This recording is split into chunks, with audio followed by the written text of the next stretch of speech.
important, madam, please listen to this. The quote, the challenge to the pricing of the aircrafts by the petitioners is sought to be made on the ground that there are huge escalations in costs as per the material in public domain, as found in magazines and newspapers. We did initially express our disinclination to even go into the issue of pricing. However, by a subsequent order, to satisfy the conscience of the court, it was directed that details regarding the costs of the aircrafts should also be placed in sealed covers before the court. I go to paragraph 25 in continuation. The material placed before us shows, I'm quoting again, the material placed before us shows that the government has not disclosed pricing details other than the basic price of aircraft even to the parliament. So we have not lied to the court. I reread that line.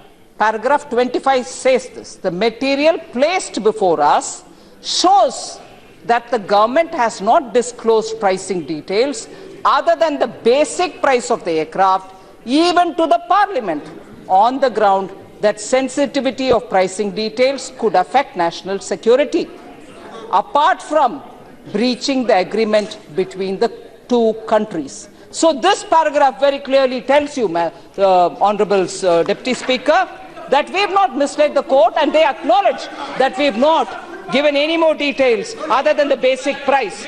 Now, and then in paragraph 22,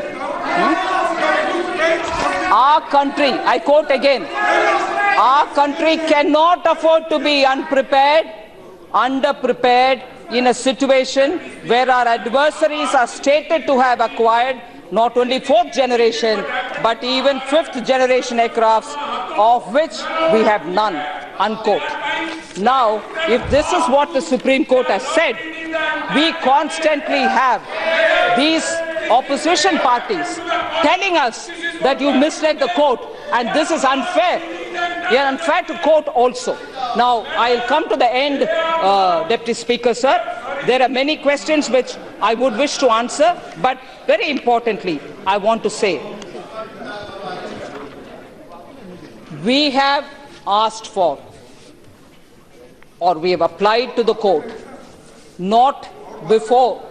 we have not waited for the Congress to do a press conference, but on our own, we have next morning gone to the Supreme Court asking for a correction. Now, I'll come to the details on that, sir, because it's been raised by quite a few members. I can name Mohammed Salim ji, who probably is not here, Jaydev Galla ji, who's not here, and also Kharge ji. On perusal of the detailed order from the court, it was observed that some contents of paragraph 25 of the judgment were factually incorrect and were not reflecting correctly the written submissions made to the Honourable Supreme Court in a sealed cover. An application for correction has been filed on 15/12/2018 in the Honourable Supreme Court. Comparison of the extracts, and that's where I want to draw your attention, Deputy Speaker. I have, from the government side, we have ensured that the paragraphs that we've quoted are produced there, and the paragraph in the verdict are also produced there in the correction appeal, and therefore said this is where the misinterpretation probably has come in. So we have not hidden what we had submitted to the court first, that we are asking for a correction. We are stating that and also stating what has been, as a result, misinterpreted by the court. So, the comparison of the extracts of the note submitted by the Union of India to the Honourable Court and paragraph 25 of the Honourable Supreme Court judgment dated 14/12, I would want to just read it before you so that you know it. Note submitted by the Union government in a sealed cover. Sir, this is a bit too much, sir. I'm responding to you. The government has already shared the pricing detail with the CAG. I want to say this. We said to the court, the government has already shared the pricing details with the CAG. The statement in the paragraph 25 says the pricing details have, however, been shared with the Controller and Auditor General, and therefore the hereinafter referred to the CAG. So, to that extent, the paragraph 25 also been put. Then, we've also very clearly said, we are also saying, sir, we are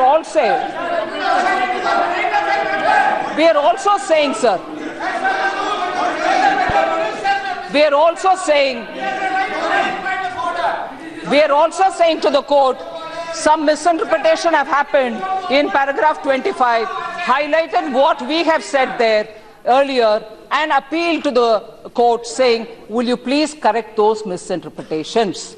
So, we'll wait for the court to give us their verdict on that. So, the misinterpretation has not left without us going to the court on our own. If we are wrong or if we have something to hide, why will we go on our own, sir? Asking for a correction and stating what was said earlier and what has been shown in the verdict. So, let's be very clear on that. One important thing, sir. How is your agreement? How is your agreement better than what we had? I want to just very clearly say, how is your agreement better than ours? Has been repeatedly asked. Again, quite a few members spoke about it. I want to just give you a few points to say on which score, on which count, our agreement, the intergovernmental agreement, is much better than what was in the non-deal. The non-deal, which did not happen, and their terms of condition, if you compare with us, in what way we are better. I'm giving you this, sir. I've already told you that the price that they're quoting for the basic aircraft, inclusive of escalation cost and inclusive of the exchange rate between euro and rupee, if taken on board, their basic aircraft would have cost 737 crore. Whereas ours, which we have said in the parliament, others, our price, which we have stated in the parliament, is 670 crore. So, the price that we have obtained for the basic aircraft is at least 9% lesser. That is therefore, our agreement has given a better deal. Point number one. Point two, why is ours better? There is an overall improvement of 5 months in complete deliveries of the 36 Rafale aircrafts as compared to the MMRC. So delivery time has been condensed and reduced by 5 months. Therefore, that's a second point on which I would say ours is a better deal than this. Second. Third, I want to say that the initial performance-based logistics support was for 5 years for one squadron. Initial performance-based logistics support was for 5 years for one squadron. In the 36 Rafale case, the performance-based logistics support is for 5 years for 2 squadrons, and therefore ours is better. Now, next point. And this increase and betterment in the performance-based logistics support is without any additional cost. This additional performance-based logistics support, which we've obtained for 2 squadrons in the place of 1 which they had, is without any additional cost. And therefore, please remember that does not inflate the cost. Then there is also an increase in the performance-based logistics support in the Thank you very much. It is very specific.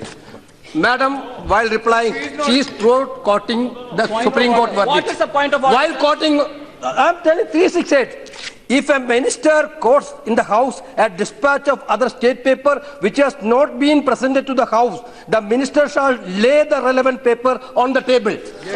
On the Supreme Court verdict, 26th paragraph, she read, but in 26 paragraph, it is certainly not the job of this court to carry out a comparison of the pricing details in matters like the present. It is there. She is not read that. She is not read. She is totally misleading the House. She is totally misleading the House. कोई point of order है नहीं. Court का जो order है वो public में है. जो पब्लिक में है वो कर ही सकते हैं. No. Thank you. Thank you. Sir, there is no point of order in this. We must continue.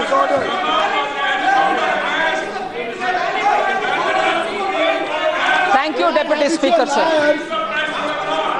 Thank you, Deputy Speaker, sir. Now I continue.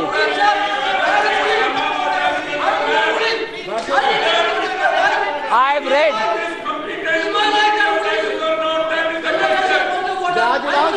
Point of order होगा तो रूलिंग मिलेगी ना. पॉइंट ऑफ ऑर्डर है ही नहीं तो ruling जाएगी मिलेगी. Sir. Point of order होगा तब रूलिंग मिलेगी ना. He is unable to explain. Thank you, sir. Thank you for your ruling there. Now I go to the next point, sir. There is an increase in the PBL support in terms of flying hours also over the earlier PBL model.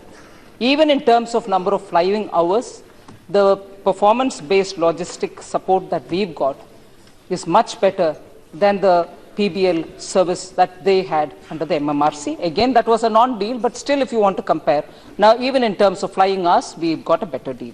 Then, in terms of industrial support, sir, I want to say the French commitment for the industrial support has increased to 50 years as compared to the 40 years that their non-deal had. So our deal, the intergovernmental agreement, is much better than the non-deal which they keep quoting. So 50 years, we will have full support. Then I go to the next additional warranty, sir. I want to say additional warranty that we've obtained is Sir, what is this? Come on. Listen, yeah. Listen. Huh? Additional warranty, sir. The Indian side could obtain additional warranty for 3 most used aircraft for training. Those aircrafts which will be used for training, 3 of them will have additional warranty cover which we have obtained under the intergovernmental agreement. So, I want to put before you, Deputy Speaker, that the terms that we have got under the IGA are far better in every count: price, delivery, maintenance, industrial support, additional warranty, other than, of course, the weapon package and advanced training, which I am not disclosing here. All right? Then, I come back to talking about one important thing which they repeatedly asked. And Honorable Member Mallikarjunji Kharge also raised this about, the CAG. I'll tell you this. The CAG is conducting the performance audit of capital acquisition of air systems, including the procurement of medium multi-role combat aircraft and the 36 Rafale. I repeat that line. Let the Congress members listen carefully. The CAG is conducting the listen, yeah, please, kindly listen. CAG is conducting the performance audit of capital acquisition of air systems, including the procurement of medium multi-role combat aircraft and the 36 Rafale. The complete draft audit report, the complete draft audit report has been received in the Ministry of Defence in December 2018. And the response for the same is under preparation. Now, I just want to be sure that I have addressed the main issues of process about which so many people ask questions. I have given the answers on the process, Indian negotiating team. I've also said about the interference by PMO, which many people raised. Monitoring happens in every PMO about how the works are going. And if that is construed as an interference, I wonder if I take out the record of UPA time interference from the PMO, how many such things will come out. The NAC itself was running the government. Was it a legitimate body? Was that an interference or not? NAC, the National Advisory Council, was running like a kitchen cabinet. Who asked them the question about it? So that is one thing. Then, about the urgency of obtaining 36 aircraft, I've given you an answer. Pricing, I've given you the answer together with what the Supreme Court has said. I again want to go to one point which I have not referred to. Why was the Eurofighter not considered? Shri Kalikesh Narayan Singh Dev raised it. Arvind Savanji of Shiv Sena raised it. I want to give the answer for that. On 14th November 2011, I remember telling that date again, referring to the previous Raksha Mantri. I want to go back to that. The bids were opened, and 10 days after, 14th November, 10 days after the bids were opened, EADS offered an unsolicited 20% discount on its Eurofighter offer. This is during UPA regime. An unsolicited bid cannot be considered as it vitiates the sanctity of the bidding process. So therefore, the government then rightly rejected this unsolicited offer of the Eurofighter. A similar offer was again made in July 2014, after the election, after the new government came. While the negotiations with L1 vendor under 126 MMRCA case were still under progress. The scrutiny of the proposal brought out that the offer is conditional and the factual inaccuracies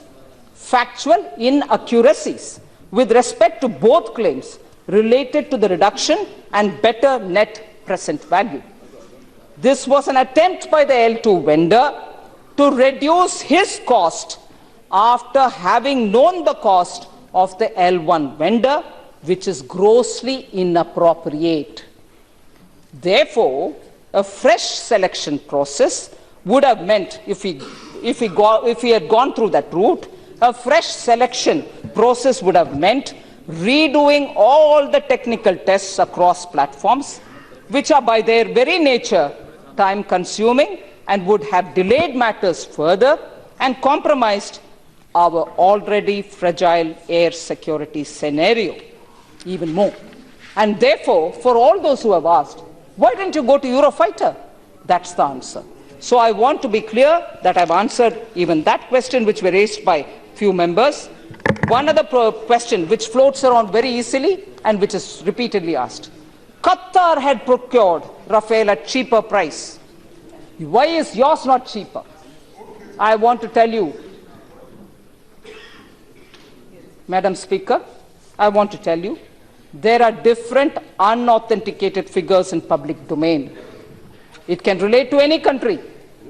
In the absence of a detailed account about the package, including payment terms, associated weapon and equipment, maintenance terms, offsets, etc., a comparison with some other country's price, even if it relates to the same manufacturer, a comparison is difficult and can be misleading.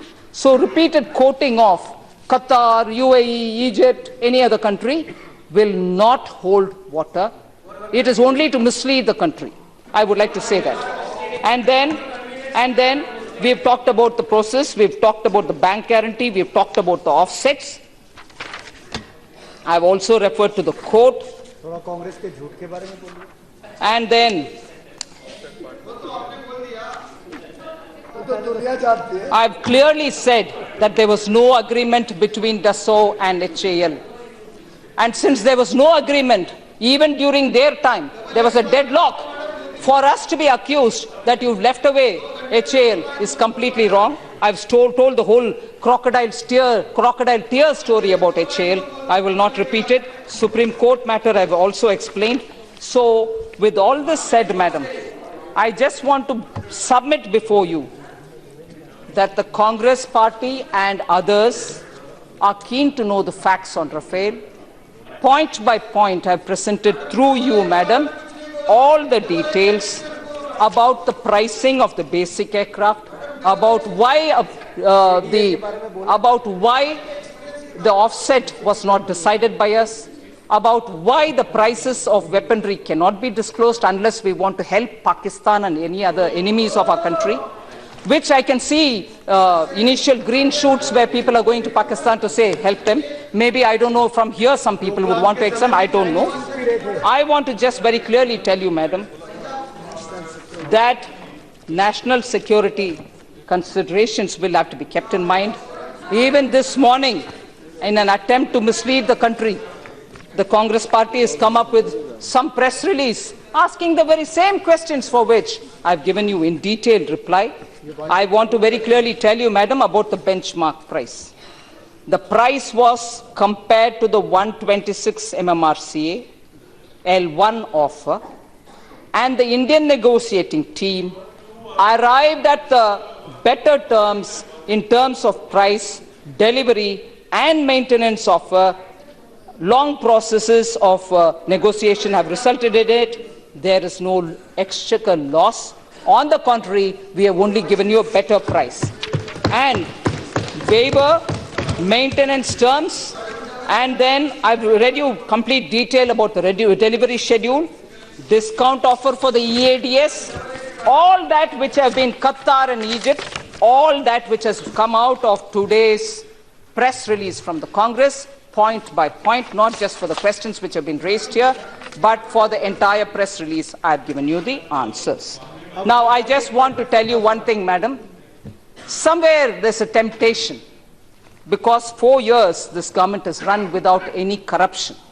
Somewhere there's a desperation that how come Modi government has managed full 5 years without any corruption. Throw something at them, spit and run, accuse them, become unethical, quote even foreign governments' heads, where private conversations have happened between head of state or head of government with the former presidents. Private conversations are being used to defame the Prime Minister of this country. If anything, even in international relations, serious issues will be raised about what conversations happen between the opposition leaders with them. One, you tell us here that you're not talking about matters which are internal to India. You go discuss, quote that president saying he called you a thief. You quote that president without a proof, and you say, so-and-so president told me that Indian Prime Minister is a thief. Show us the proof. Show us the proof of that conversation with him. Otherwise, don't quote. With this kind of an attitude, madam, I would want authenticate. And above all, I want to say this, madam. Defense Ministry has run without dalals all the 5 years under Modi ji. We've taken critical capital acquisition decisions. Not one delay is happening. No pending acquisition is on the list. Now, if desperately, and I hate to say this, in the same breath, I do not want to talk about Bofors, because Bofors was a scam. Rafale is not. Rafale is a decision taken in national interest. And I will also want to say this. Bofors brought them down. They lost an election. Rafale will bring us back. Rafale will bring Modi back. Rafale will bring Modi back to have a new India. Rafale will bring Modi back to build a transforming India. Rafale will bring back Modi to remove the corruption which is stinking all around Congress party. Thank you for giving me this opportunity, madam, for putting all the facts before you. Rahul.